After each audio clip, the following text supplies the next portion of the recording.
Olá a todos, hoje eu estou aqui na concessionária Mazda. Neste vídeo, eu vou mostrar detalhadamente para você como ativar o sistema de controle de cruzeiro e também como definir a sua velocidade desejada.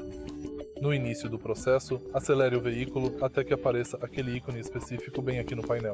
O controle de cruzeiro agora está ativado e você pode ver o botão 7 e o controle de cruzeiro. Agora, pressione para começar. Agora você pode soltar o pedal do acelerador e pressionar o botão de mais para aumentar ou o de menos para diminuir. O botão Home serve para reiniciar tudo novamente.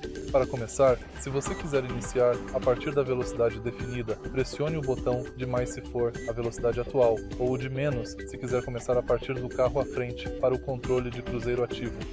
Para desativar o controle de cruzeiro, pressione novamente este botão. Se você achou este vídeo útil, por favor, deixe um like, comente e se inscreva no canal.